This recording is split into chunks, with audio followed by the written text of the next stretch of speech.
Ahí un poquito. Sí, Patrick, yo sí lo escucho Sí, claro. se le escucha.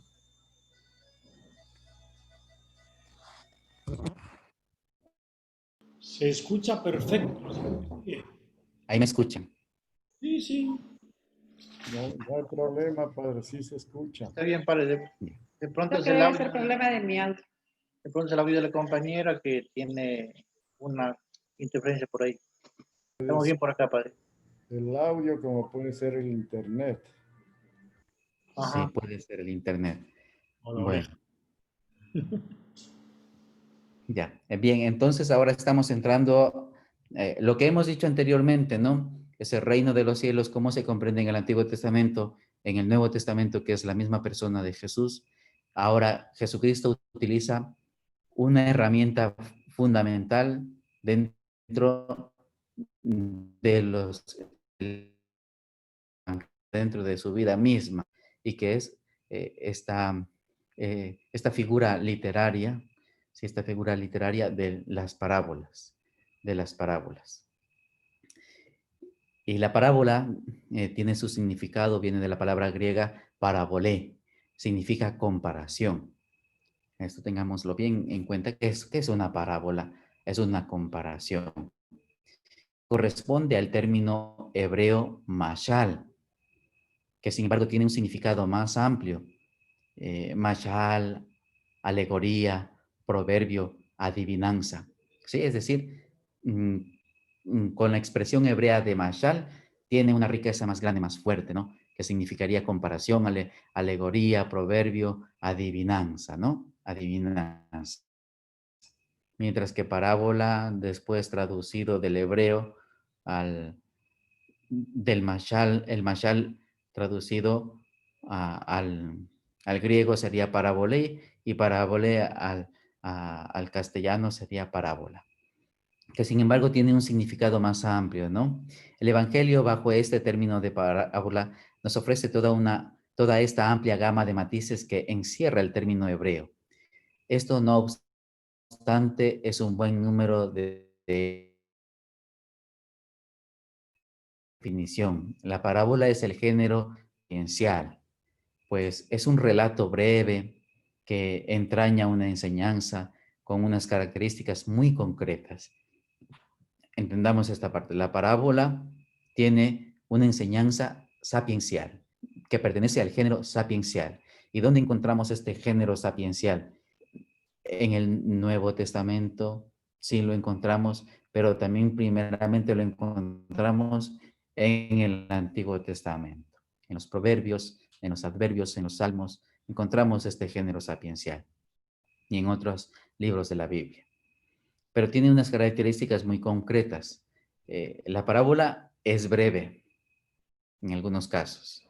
Describe hechos de una vida común, y a veces los mismos hechos pueden resultarnos chocantes a nuestra mentalidad. Ejemplo, el administrador injusto, parábola de las vírgenes, ¿sí? Las prudentes, suele tener una forma típica de comenzar. Un hombre tenía, ¿sí? El interrogante, ¿acaso se trae? El dativo, ¿a qué la compararé? Y suele terminar con una reflexión al final. Su finalidad es enseñar. Podríamos mirar todas las parábolas que nos trae la Biblia, pero no nos alcanzaría el tiempo. La finalidad de las parábolas. Se ha discutido mucho sobre la finalidad de las parábolas. ¿Qué pretendía Jesús al anunciarlas? ¿Qué pretendería Jesús al anunciar? Vamos a hacer un conversatorio. ¿Qué pretendería Jesús al anunciar las parábolas? Enseñanza del reino de Dios. Enseñanza del tema de Dios. ¿Quién más? Pero también enseñanza de la misericordia, enseñanza al amor al prójimo, o sea, varias enseñanzas recoge las parábolas, ¿no? Varias Ya, enseñanzas muy y bien. entenderlas mejor, para entenderlas mejor, me parece. Una forma Ya. de expresar al pueblo con cositas pequeñas, ¿no? Para que se pueda entender. Esa es la parábola.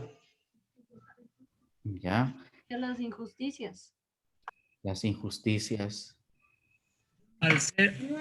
Hacernos reflexionar sobre sí mismo, sobre uno. Por ejemplo, eso de la viga, que sácate la viga de tu ojo para sacarle de tu compañero. O sea, ahí es hacernos reflexionar sobre nuestro interior. Bueno, y en definitiva, o sea, es una enseñanza, ¿no es cierto? Así es. Siempre Así es. es una enseñanza. Así es. Ya está hablando una persona, pero no se tiene desactivado el micrófono. Oh, disculpe, buenas noches. Decía que también creo que la finalidad de las parábolas de Jesús, por ejemplo, no todos comprendían en aquel tiempo lo que quería decir las parábolas. Y más sin embargo, cuando sus 12 discípulos, ni ellos mismos siquiera las entendían, porque así dice partes de la Biblia, y ellos buscaban después en interno la explicación de las parábolas. Creo que también eso fue para como probar quién se interesa de verdad para descifrar lo que quería decir aquel mensaje un poco difícil de entender. No sé si estoy equivocada. Ya. Muy bien. Todos sus aportes son muy interesantes e importantes. Las parábolas, sin duda alguna, como se decía, tiene esa finalidad de presentar el reino de los cielos, a través de la misericordia, a través de la alegría, a través de diferentes elementos de la vida misma que Jesús va teniendo, nada más, ¿no? Y vamos a leer el capítulo, bueno, dice, a los que están fuera todos se les presenta en parábolas, para que por mucho que miren, no vean. Sí, esta es no todos van a comprender también las parábolas. Se necesita una profundidad más en la fe, se necesita no solo estudiarlas, sino que estar convencido de que Jesucristo es el que da la alegría. Está claro que la parábola, como todos los demás recursos literarios, recuerden, la parábola es un recurso literario que utiliza el autor. En este caso puede ser Marcos, puede ser Lucas, puede ser Mateo, puede ser cualquiera de estos autores que utiliza este tipo de comparación para explicar el reino de los cielos. El mismo Jesús pronuncia la parábola de la lámpara, que no se enciende para ponerla debajo de la cama, sino en el candelero, a fin de que alumbre. Lucas 8:16, ¿no? Lo que sucede es que la parábola no siempre lo dice todo. Incita a la reflexión. Eso es. La parábola te va a incitar a reflexionar. No te va a decir todo. Incluso va a decir, el que tenga oídos, que oiga. ¿Ya? Te va a llevar a que reflexiones con tu vida. A lo que el oyente complete el pensamiento y le estimula a obrar una consecuencia. De todas formas, las parábolas de Jesús tienen un carácter desafiante, exigen detenerse a reflexionar, a sacar conclusiones, y hay muchos a los que no les interesa tomarse ese trabajo. A veces queremos un poco ya masticadas las cosas que nos vengan. No, el ser humano, el cristiano, la persona creyente, hoy, aunque escuche la misma lectura, la parábola del sembrador, y la vuelva a escuchar el día de mañana, la misma lectura, siempre va a ser diferente, porque está en diferente tiempo, en diferente contexto, está en otra fecha también, siempre va a tener una riqueza muy fuerte, muy grande. Las parábolas de Jesús nos ofrecen una catalogación exhaustiva de las parábolas evangélicas, que aquí vamos a simplificar bajo estos 3 epígrafes. Parábola de la buena nueva del reino de Dios, parábolas de las exigencias del reino de Dios, parábolas de la consumación del reino de Dios. ¿Sí? Estos son los tipos de parábolas que encontramos en las Sagradas Escrituras. Bueno, no les voy a leer todo esto porque ustedes ya tienen en su texto, ¿no? Tienen en su texto. Lo importante es que ustedes puedan saber que la parábola es un tipo de comparación, es una herramienta que utiliza el autor para explicar ese reino de los cielos, ¿no? Ahora vamos a ver los milagros y signos de la llegada del reino, ¿sí? Esos milagros y signos. Jesús habla y evangeliza y actúa y hace milagros.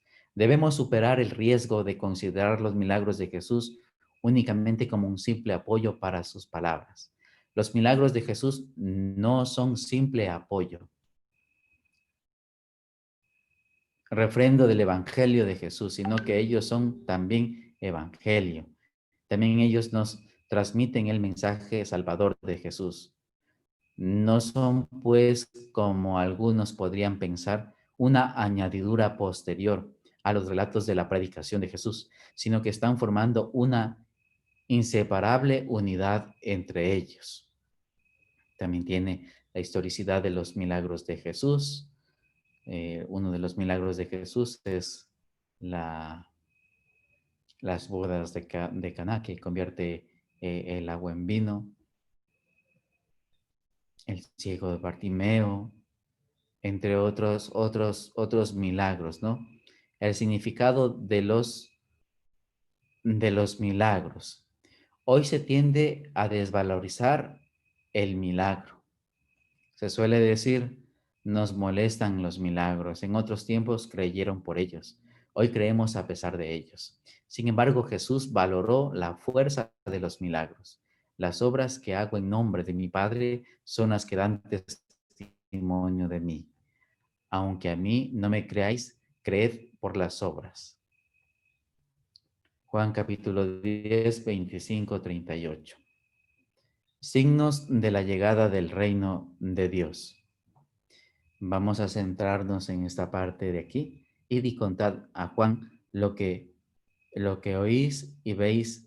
Los ciegos ven y los cojos andan. Los leprosos quedan limpios y los sordos oyen. Los muertos resucitan y se anuncia a los pobres la buena nueva. Mateo 11, 4, 5. Este es otro significado sobre la llegada del reino de Dios. Hay otra cita bíblica también que dice, yo no he venido a traer la paz, sino que he venido a traer la guerra. Es otro signo, ¿sí? que Jesucristo va dando a conocer. Bueno, luego tenemos también sobre la muerte y resurrección de Jesús, que ese sería ya la pasión como tal, parte de la pasión, ¿no?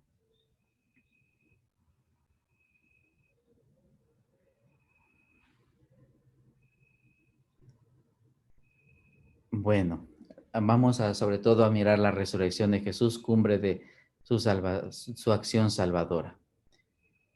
La expresión de San Pablo, Cristo fue entregado a la muerte por nuestros pecados y fue resucitado para nuestra justificación.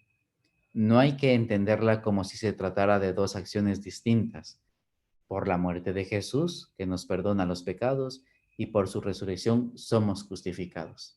No hay que entenderla por separado, todo es en conjunto. No hay resurrección sin muerte.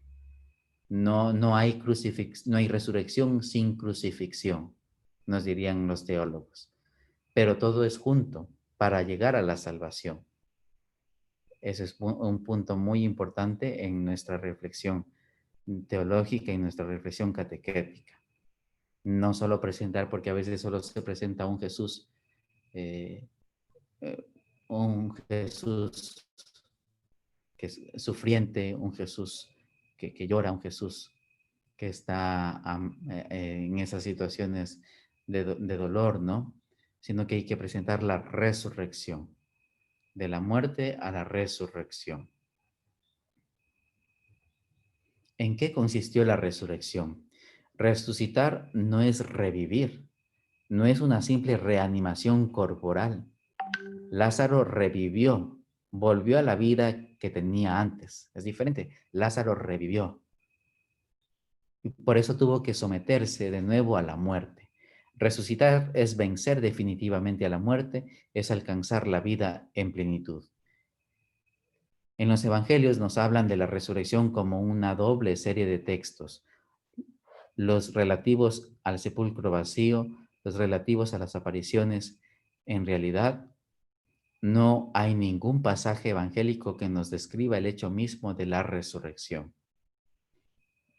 Hubo un evangelio apócrifo, el de Pedro. Volvemos a tomar sobre los evangelios apócrifos, los que no están considerados dentro del canon bíblico del Nuevo Testamento, hacia el año 150, en el que con mucha fantasía se describe cómo resucitó Jesús y justamente no fue admitido en el canon. De hecho, aunque en pura hipótesis, un fotógrafo hubiese estado junto al sepulcro de Jesús filmando y grabando, cuanto allí aconteció jamás consignaría la médula misma de la resurrección. Podría tan solo atestar que un muerto seguía vivo, pero ni sus películas ni sus grabaciones captarían la esencia de esa misma vida, de esa vida infundida a Jesús. Y en esto consiste precisamente su resurrección. Esta no es histórica ni demostrable, es mucho más que eso, la resurrección. Es algo tan sublime que comporta la presencia del dinamis de Dios, la cual no puede quedar envasada en simples módulos históricos. Entendámoslo ahí, lo dice Salas, ¿no? Este pensamiento muy importante. La resurrección no tiene que ser comprendida como reanimación de la vida corporal. Sí, tampoco es misterio en sí. La resurrección es un misterio, pero la hemos comprendido porque Jesús Cristo resucitó de entre los muertos y Él nos ofrece esa vida en la resurrección. Bien, ahora vamos voy a terminar con esta parte para irnos a lo que corresponde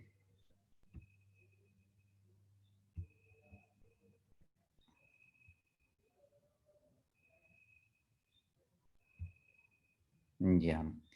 No sé si ustedes pueden ver ahí. ¿Sí pueden ver? Sí, un poquito más grande, un poquito más grande, un poquito. Sí se ve. Ya, déjenme a ver aquí cómo puedo hacer. Veo, pero no distingo qué dice. A ver, tú ponle control más, tú ponle control más, porque estás dentro de la web, ¿no? Sí. Ponle control más, control y el signo más. No, pero no, ahí mismo, la pantalla. Ahora dale con teclas, control más. Ya, ahora sí. Ahí Dale. sí, ya no doy. Control más. Tú dale, pínchale ahí para que sepa dónde estás. Pínchale en esa pantalla. Y luego le das control más y ¿qué andas? Me lleva a otra página. Entonces no es control, sino que será el, ¿cómo se llama? Es que en tu computadora, el otro que no es control, ¿cómo es? Ah, el signo de Windows. El signo de Windows y más. Vuelve, el signo de Windows y más. A ver, creo que es ese, en tu computadora. No, yo tengo una Mac. Ah, pues entonces es comando más, pues también tú. Comando más. Pero sí se ve. Comando más.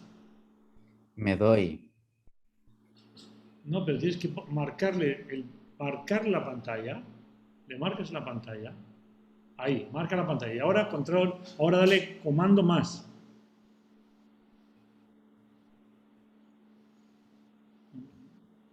Habla en serio. Si hasta yo puedo. ¡Ay, qué horror! ¿Qué andas?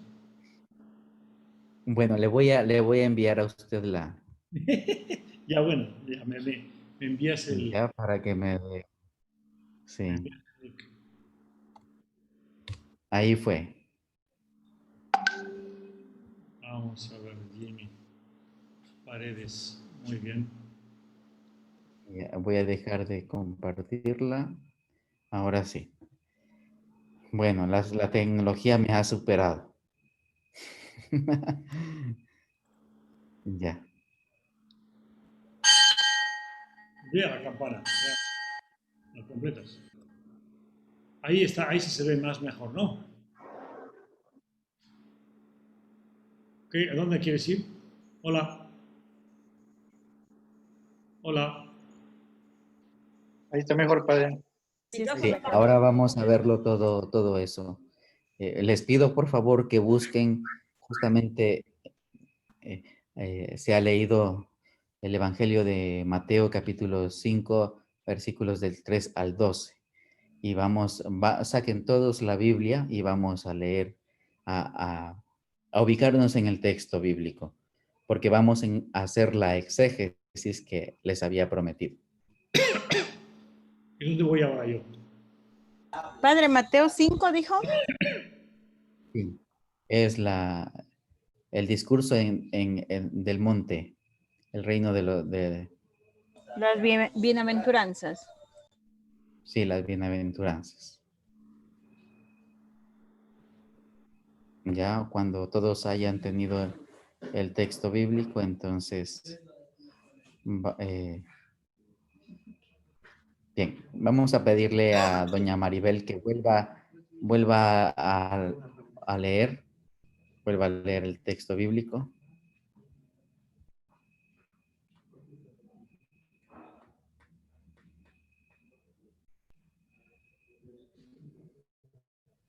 Seré yo. Sí, Maribel Jesús, Freire. Jesús, al ver toda aquella muchedumbre, subió al monte, se sentó y sus discípulos se reunieron a su alrededor. Entonces comenzó a hablar y les enseñaba diciendo: felices los que tienen el espíritu del pobre, porque de ellos es el reino de los cielos. Felices los que lloran, porque recibirán consuelo. Felices los pacientes, porque recibirán la tierra en herencia. Felices los que tienen hambre y sed de justicia, porque serán saciados. Felices los compasivos, porque obtendrán misericordia. Felices los de corazón limpio, porque verán a Dios. Felices los que trabajan por la paz, porque serán reconocidos como hijos de Dios. Felices los que son perseguidos por causa del bien, porque de ellos es el reino de los cielos. Felices ustedes cuando por causa mía los insulten, los persigan y los levanten toda clase de calumnias. Alégrense y muéstrense contentos, porque será grande la recompensa que recibirán en el cielo. Pues bien saben que así persiguieron a los profetas que vinieron antes de ustedes. Palabra de Dios. Bien. Bueno, se ha hecho la lectura bíblica, que es importante, ¿no?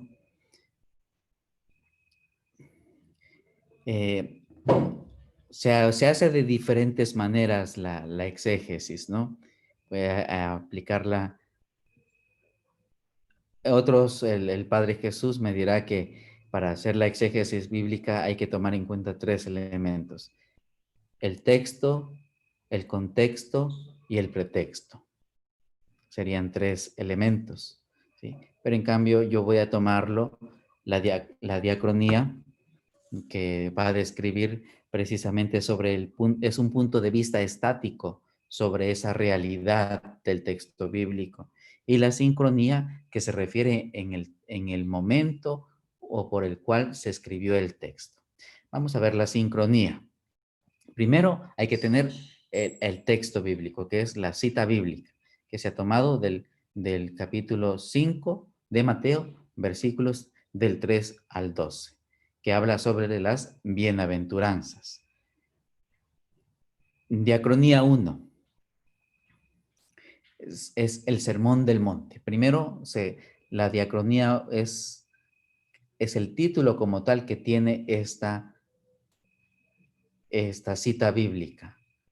Este párrafo o esta parte, este trozo de la Biblia tiene un nombre. ese nombre hay que saberlo, hay que comprenderlo. Y es Sermón del Monte, o me decía Anita Moreira, son las bienaventuranzas, son las bienaventuranzas. En la diacronía 2, recordemos que es algo que tiene un punto de vista estático, que no se puede mover. ¿Qué es lo que está? Es la fecha de composición. Se refiere entre los años 70 y el 110 después de Cristo. Hay que tenerlo muy en cuenta esto, ¿no? La fecha de composición de este texto. Problema de enfrentamiento con el judaísmo.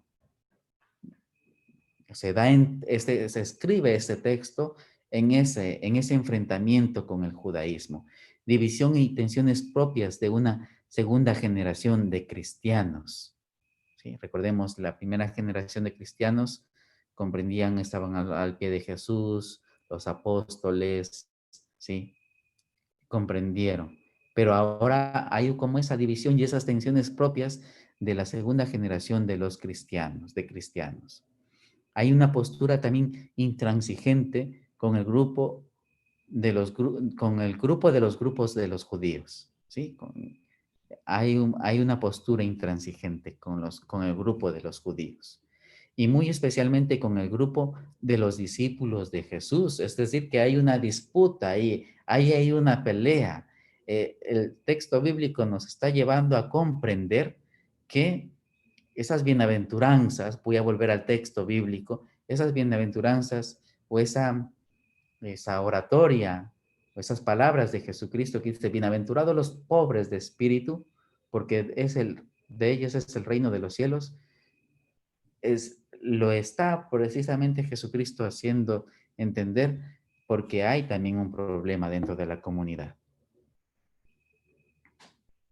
La situación interna de la comunidad era también problemática. Es decir, que a partir de la segunda generación de Jesucristo se entiende claramente que no era nada fácil ser cristiano. O es decir, entre los hermanos ya había problemas.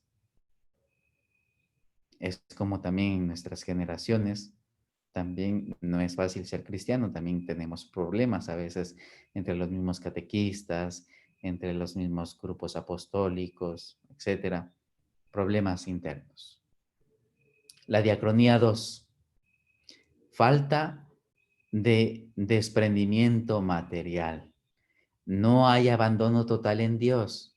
Es decir, que estas bienaventuranzas se las dice, se las hace, porque Jesucristo mira que no hay un desprendimiento material, no hay abandono total en Dios. La comunidad cristiana, los creyentes, la gente, los judíos, estaban aferrados a ese reinado de poder, de tener. No hay gente humilde, explotación de los pobres por los poderosos, falta de justicia. Entendemos ahora esta parte, ¿no? Que es importante, las bienaventuranzas. ¿Por qué se dan? Porque hay todo esto en esa comunidad. No solo porque es un texto bonito, sentimental, no. Detrás de eso hay algo más, hay algo más. Ahora vamos a ver la sincronía. ¿A qué se refiere? La sincronía, pues examina un poco, hace una evaluación de su tiempo, ¿no? Hace una evaluación de su tiempo. Y ya encontramos el género literario, es sermón en la montaña. El género literario es sermón en la montaña. O en la Biblia latinoamericana encontramos como bienaventuranzas. Ese es el género literario. Ese sería el subgénero literario. El subgénero literario. Porque el género literario general y global del Nuevo Testamento sería evangelio. El subgénero sería sermón de la montaña. Y así hay más subgéneros literarios. También se le conoce, es una solemne declaración. Es una declaración muy solemne de Jesucristo, porque lo hace en el monte, lo hace arriba. Forma literaria. La forma literaria es bienaventuranza como exclamación de felicitación y bendición. ¿Sí? La forma literaria es la bienaventuranza como exclamación. Bienaventurados los pobres de espíritu, porque de ellos es el reino de los cielos. Es felicitación, porque de ellos es el reino de los cielos. Sermón, enseñanza sapiencial y discurso. Dentro de la diaconía, a esta bienaventuranza o a este sermón en el monte, en la montaña, es un sermón, es una enseñanza sapiencial y es un discurso. 3 puntos de vista tiene esta perícopa, este apartado bíblico. Una enseñanza, un sermón, un discurso. El género literario, que es diferente a la forma literaria, el recurso literario es la montaña. Pobres de espíritu, afligidos, misericordiosos, limpios de corazón, perseguidos. Ese es el recurso literario. Recurso, pobres de espíritu, afligidos. Ahora vamos en la sincronía 2. Solo eso de la sincronía 1, ¿no? Es como evaluar la primera parte. La sincronía 2 es la ubicación literaria o temática del texto. La ubicación literaria. Vamos a ver, capítulo 4, versículo del 17 al 16. Se encuentra la segunda parte del misterio público de Jesús en Galilea. Anuncia el reino.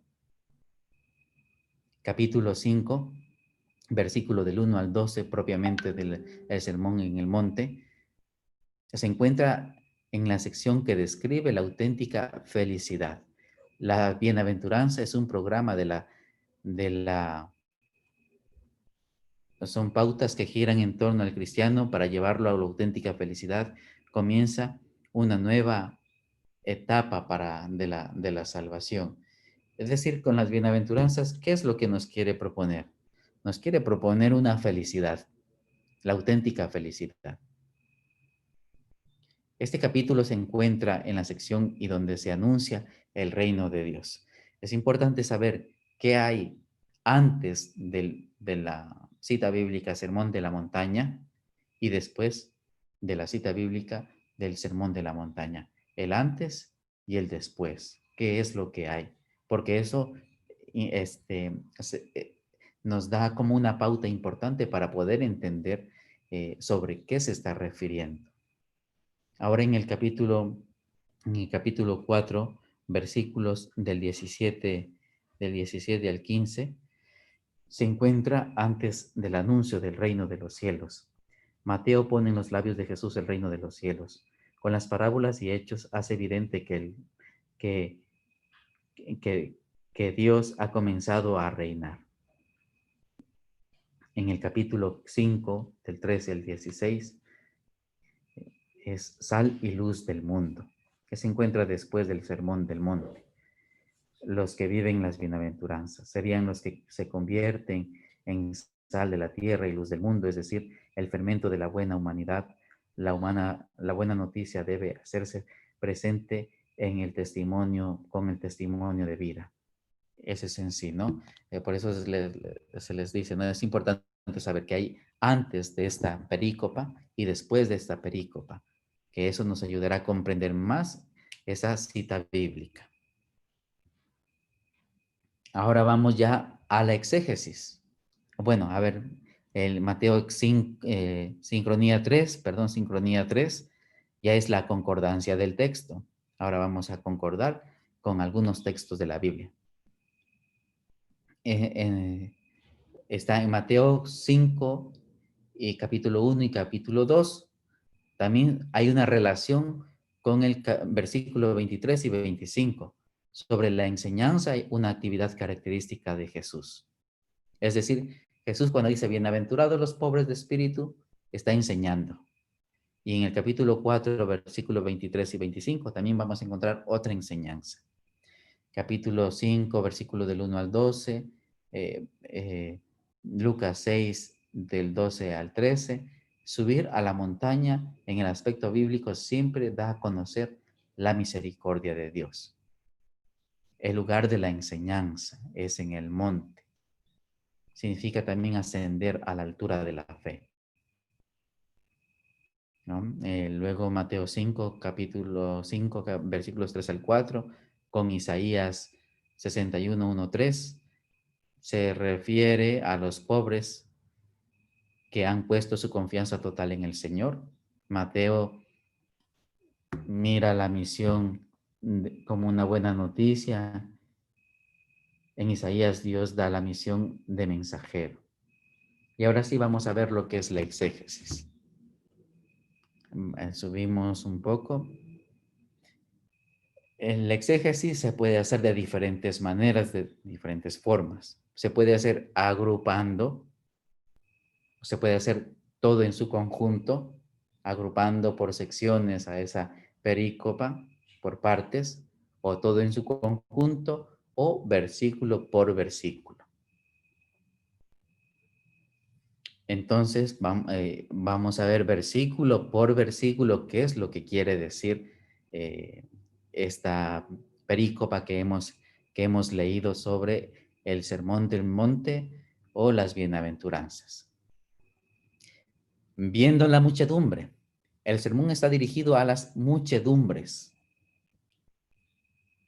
El sermón a las muchedumbres, a la humanidad oprimida por el mal, que la afecta desde los 4 puntos cardinales.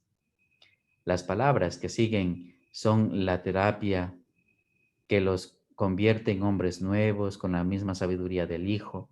Subió al monte Dios sobre el Sinaí, reveló la palabra, es la palabra cumplida perfectamente en el Hijo. Se sentó Jesús, se siente cuando dice la palabra que explica su vida. Segundo versículo. Tomando la palabra para revelarse a sí mismo como verbo eterno del Padre. Enseñaba a él continuamente, nos enseña, nos instruye. La enseñanza del discípulo es que aprende. Ahora en las bienaventuranzas,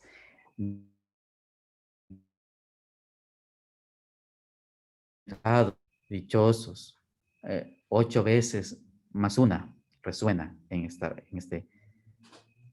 perícopa. Jesús repite el estribillo para que se imprima en nosotros el juicio de Dios, tan diferente del nuestro. La raíz de la bienaventuranza no es estar mal, sino la justicia de Dios, que no da a cada uno lo suyo, sino según la necesidad, privilegiando a quien tiene menos. ¿Sí? Así. El pobre es necesariamente humilde, porque el motivo de la bienaventuranza no es la pobreza, sino el por qué, que es su consecuencia. La pobreza es la condición para acogerlo. Es el reino de Dios, ya es de los pobres y de los perseguidos. El reino de los cielos, el reino de Dios, reino es Dios mismo quien reina. Dios es Padre, su reino es el Hijo, en la fraternidad realizada la filiación. Vamos a saltarnos esta parte y vamos a irnos al 10, versículo 10, que nos quede el 10, el 11 y el 12. Bienaventurados los perseguidos por causa de la justicia, quien ama al Padre y a los hermanos. Choca con el mal. Encuentra hostilidad y persecución en sí mismo y fuera de sí. Está la luz del pacificador de los aquí sobre la tierra. Permanece bajo el signo de la cruz. Es necesario que pasemos por nuestras tribulaciones para entrar en el reino de Dios. Ahí nos explica un poco el sentido de la crucifixión, el sentido del sufrimiento para llegar a la resurrección. Bienaventurados seréis. Jesús se dirige a quien se ha dejado engendrar por la escucha de la palabra. Cuando os injurien en vender la cara es señal de grandísima dignidad. Mostrar la cara. Somos considerados dignos de ser como el Señor, que perdió el rostro y la vida por nosotros. los persigan. La persecución que afecta la integridad de la vida genera al discipulado la imagen del maestro. Digan toda clase de maldad contra vosotros. La difamación es un insulto que se difunde públicamente. En el versículo 12, alegraos y regocijaos. La bienaventuranza se convierte en una alegría. Al final, se convierte en una alegría. Bienaventurados los pobres de espíritu. Para el final del versículo, dice, alegraos y regocijaos. La bienaventuranza se convierte en una alegría interior que se expresa en danza externa. Vuestra recompensa es grande en los cielos. Se nos adjudica la grande recompensa, la más grande que exista, pues la misma manera persiguieron a los profetas anteriores. A vosotros a vosotros no estamos solos, sino en buena compañía, ante todo con Jesús. Después de la hermenéutica, de comprender todas estas partes de forma lineal, ahora, después de la exégesis viene la hermenéutica, perdón. Después de la exégesis viene la hermenéutica, la clase anterior, la tutoría anterior. ¿A qué se refería la hermenéutica? A la interpretación, la interpretación. Entonces, el Sermón de la Montaña es una enseñanza plena de Jesús, el Hijo de Dios, donde se describe el modelo como pauta para la auténtica felicidad de todos los hombres. Es decir, que la bienaventuranza es un modelo, ¿sí?, de texto,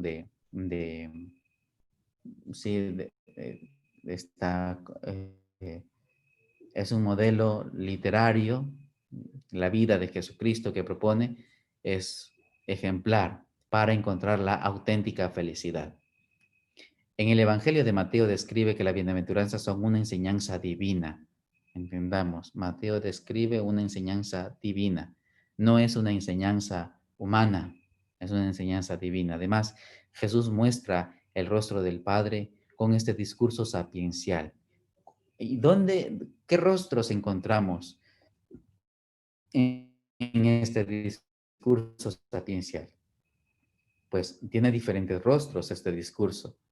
Tiene un rostro de pobre, tiene un rostro de una persona de ser manso, tiene un rostro de una persona que llora, tiene un rostro de una persona que tiene hambre, que tiene sed, tiene el rostro de una persona misericordiosa, rostro de una persona que tiene limpio el corazón, rostro de una persona que está perseguida por causa de la justicia.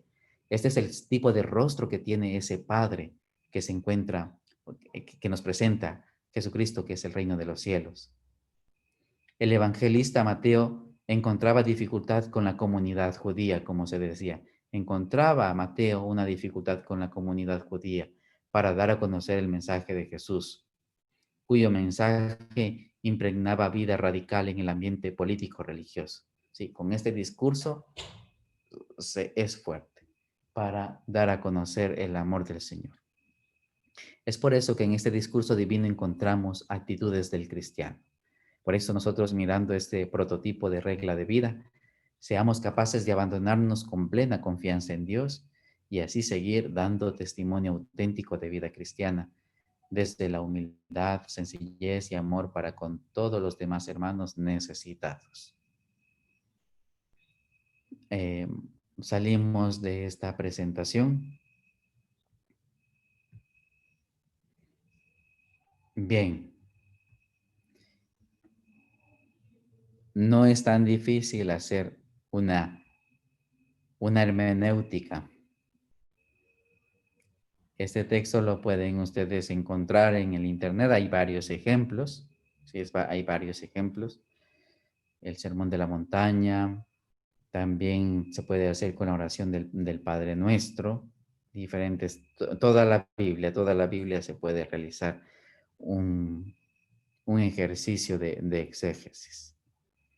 Bien, con esto que se ha presentado en esta noche, concluyo lo que me ha tocado.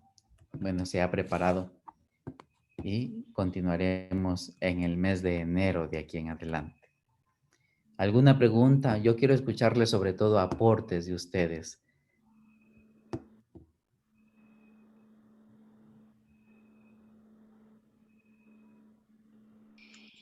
Padre, esto de la tarea que tenemos que hacer de la hermenéutica, como que está un poco complicado. Espero que nos ayude y nos vaya aconsejando porque, por ejemplo, para nosotros, o sea, yo, en mi persona, para seguir el paso de la diacronía, ¿de dónde saco eso si en la Biblia no está nada de esos datos?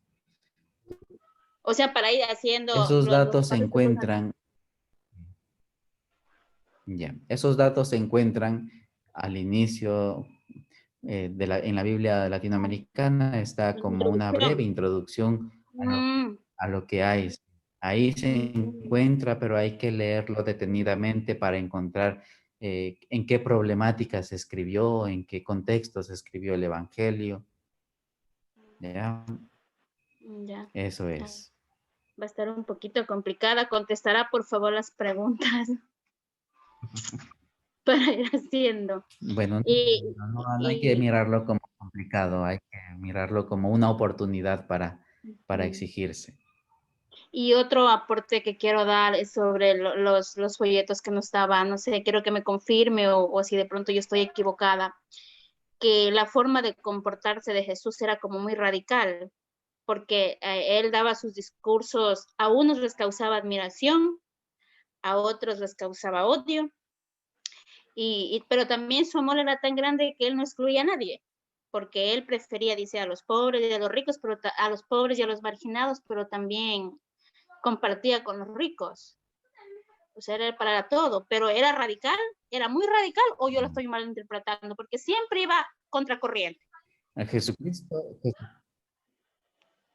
Jesucristo es radical, su palabra, su presencia es radical, ¿no? Amar es a todos, es vivir de forma radical la vida. Y Jesucristo viene a proponer eso, aprender a amar a los hermanos. Pero Jesús no quiere hacer una distinción entre pobres y ricos, sino que la propuesta del reino de los cielos, la propuesta de la felicidad, de la plenitud, que es Jesucristo, quiere que la vivan todos, no solo los pobres, sino que todos. Otro, en un estudio bíblico, alguien nos decía que en las bienaventuranzas Jesús no nos estaba felicitando, sino que como que nos estaba poniendo como catalogándonos. Es así, ¿no? Bueno, sí, se puede entender también. También porque este Sermón del Monte habla acerca de una felicitación. Felicitaba, pero al mismo tiempo exhortaba. Ah, ya. Padre, las parábolas, no sé si mal, pues tengo el conocimiento que son alrededor de 40 parábolas, o no, o me Sí. equivoco, ¿sí? Sí, son bastantes parábolas que nos propone el Evangelio, ya, así como también los signos de Jesús, los milagros de Jesús, son diferentes y también compaginando con el Antiguo Testamento también. Hay varios elementos, varios puntos que nos presenta para comprender ese reino de los cielos. Lo esencial de este estudio, pues hay una infinidad de enseñanzas, ¿no?, que se encuentran, sino que saber que cada una hacia dónde nos lleva, hacia dónde, qué es lo que nos quiere decir, ¿no? Con las parábolas, con los signos, con el mismo evangelio, los mismos proverbios, el mashal que decía.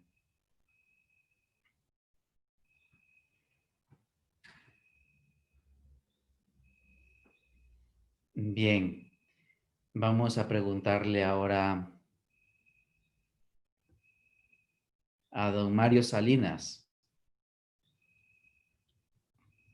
Buenas noches, don Mario.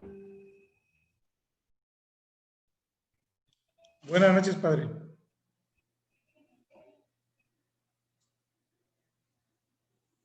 De todo lo que hemos visto, ¿Qué es lo que usted nos puede recordar? Creo que de forma general, recordar las bienaventuranzas. De forma general. Porque ese Ya. prácticamente es el tema de hoy, las bienaventuranzas. Sí, pero también haciendo un recuento de todas las tutorías de Biblia 8. A ver quién nos puede ayudar.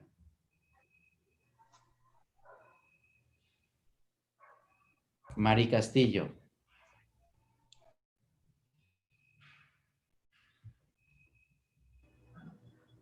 Ya se han cerrado los micrófonos.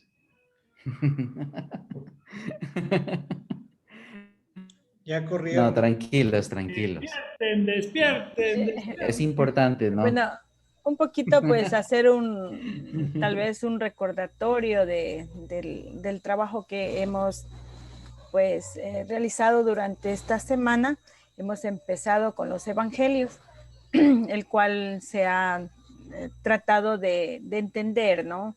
Cuáles han sido los aportes que han tenido los diferentes evangelios, así como Marcos, que ha sido pues, yo para mí, ¿no? La interpretación ha sido uno de los evangelios que más han prevalecido, tal vez de Marcos.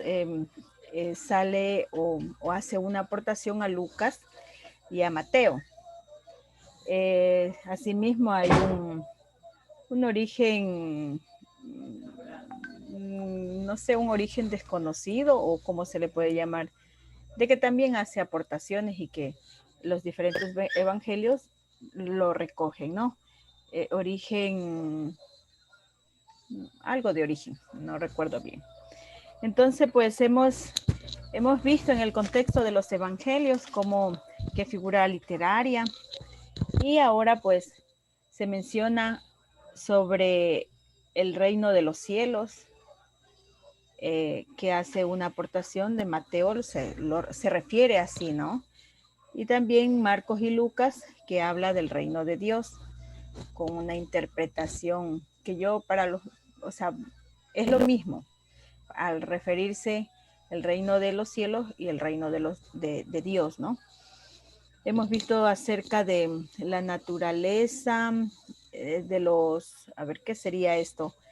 El carácter, naturaleza, momentos, límites. ¿Qué vendría a ser esto del anuncio, ¿no? Del reino de los cielos? ¿Cómo es que se encuentra un significado? Hemos visto también sobre las parábolas, que son básicamente enseñanza, que recoge un mensaje y que fueron dadas en su momento, en su tiempo por Jesús. Y las reflexiones pueden ser en el momento, pero también asimismo universal, ¿no? Nos deja un mensaje. Eso, padre, en pocas palabras. Muy Pero bien, muy rápido, padre, muy rápido, para mucha información, muy rápido. Yo estoy hecho bola con la hermenéutica, ni pronunciarlo puedo. Hermenéutica, así es, ¿no? Sí, hermenéutica es la interpretación. Claro, de un pasaje bíblico, Pero según Maribel, ¿no? Está muy difícil el trabajo, padrecito, abogue Padre Jesús. Está muy difícil, si yo estoy hecho bola. ¿Cómo sufren estos pobres? Bien, bien. Ahora hay que buscar una solución. No les haga sufrir tanto. Vea.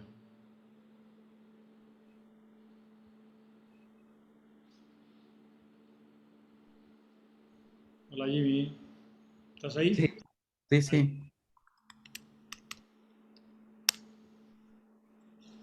No, tranquilos, no es una cosa de también que les pueda quitar la paz. No, no, es lo que yo me voy a referir es más cómo ustedes pueden hacer esa hermenéutica, ¿no? Esa interpretación que tiene que ser para su vida. también en la parte pastoral, su familia, la vida social. No me acuerdo cuál es el texto bíblico que está propuesto. Ahí está, Mateo 25 del 1 al 13. Mateo 25 del 1 al 13. Sí, las doncellas necias y las prudentes. De las lámparas. De pura lámpara, vea. Sí, miren, ahí están las jóvenes precavidas. No prepararon. ¿Sí? Y las jóvenes que no estuvieron preparadas para recibir al novio, ¿no? ¿Cómo hacemos una relación eso, ¿no? Con nuestra vida de fe, nuestra vida creyente. Esa era una de las citas bíblicas del domingo, creo que hace 2 domingos anteriores, si no me equivoco. Pero dentro de este mes de noviembre. Vamos a pedirle sí, o el Padre Jesús creo que tiene ahí esa cita bíblica, ¿no? Sí, en Facebook, yo la leí. Esa sería una hermenéutica. Es una hermenéutica, exactamente. Podemos copiar. Si la tienen colgada, mucho mejor. Ahí está. Ahí está la interpretación o la palabra de Dios. Ya, sí, ahí está la interpretación. Pero no es copiar y pegar. Pueden tomar como referencia esa interpretación que hace el Padre Jesús, pero también la interpretación suya, ¿no? Que está viviendo usted con su familia, en su trabajo, en el ambiente social, en el barrio, ¿sí? Con el COVID, confinados. Además que me toca etcétera. entrar al estudio bíblico, Padre Jesús. Ya ve. Apúnteme a mí.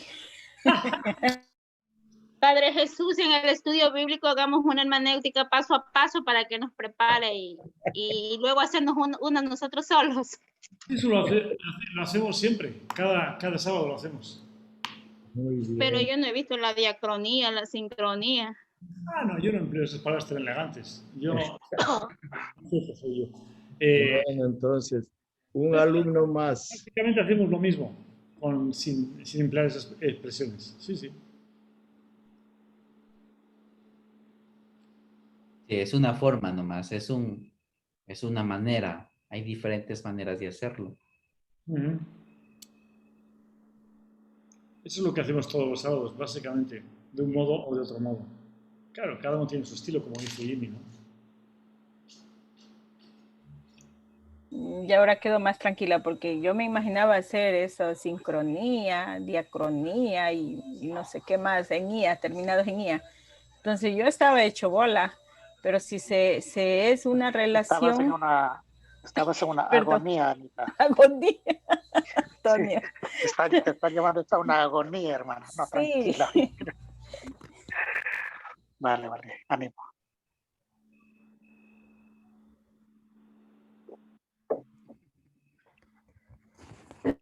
Hay que pedirle ayuda a Antonio Está por Espinosa. ahí hablando, no. Para mal el complementar. internet por aquí. No sé, el tema del exégesis es como la comprensión del texto escrito en el momento que fue escrito, en el contexto y en el pretexto, ¿verdad? Como ha dicho el padre Jimmy. Y la hermenéutica es eso mismo, pero en nuestro tiempo. O sea, cómo aplicar, cómo es esa lectura, eso que está dicho ahí, que se comprendió en la exégesis, es decir, cuando fue escrito en el contexto, en el pretexto, eso cómo aplicarlo ahora, cómo lo entendemos ahora. Esa es la hermenéutica, es la interpretación de eso en el momento que fue escrito, aplicándolo a la vida de ahora. Por eso el padre Jimmy nos dice tomar ejemplos, hechos, situaciones de que estamos viviendo actualmente, ¿no? Y ahí aplicar la lectura. Y esa es la hermenéutica, o sea, aplicándolo a la vida actual, a la circunstancia actual. Pero está bien. Y no entres en agonía, Anita. Pare de sufrir. Eso. O si no toca ir a pare de sufrir, no, Padre Jesús. Pasa que lo importante, creo que, cogiendo un poquito la idea de Jimmy, el riesgo que existe con empezar con la interpretación, sin más, el riesgo es que cada uno se le ocurre cualquier cantidad de cosas, ¿no? Se le ocurre nomás. No, antes de llegar al punto que estaba diciendo Antonio, antes tiene que haber unos elementos de investigación, porque si no, cada uno dice un montón de cosas, ¿no? Por ejemplo, dice, no, es que un texto de Isaías, un texto de Jeremías, es un texto de la Virgen, ¿no? O sea, que no se puede decir semejante cosa, ¿no? O sea, hay cosas como que a veces cada uno se busca la bola y utiliza la Biblia para decir lo que quiere decir, cuando en realidad es al contrario. Es que nosotros tenemos que decir lo que dice la Biblia, no obligar a la Biblia a decir lo que queremos. Entonces yo creo que sí es importante no hacerse mucha bola y sí es importante el hacer que la palabra de Dios tenga vida actual, pero siempre con un poquito de investigación para no imaginarse cosas nomás. Porque la gente tenemos a veces mucha imaginación. Imaginación empieza por I, investigación también empieza por I.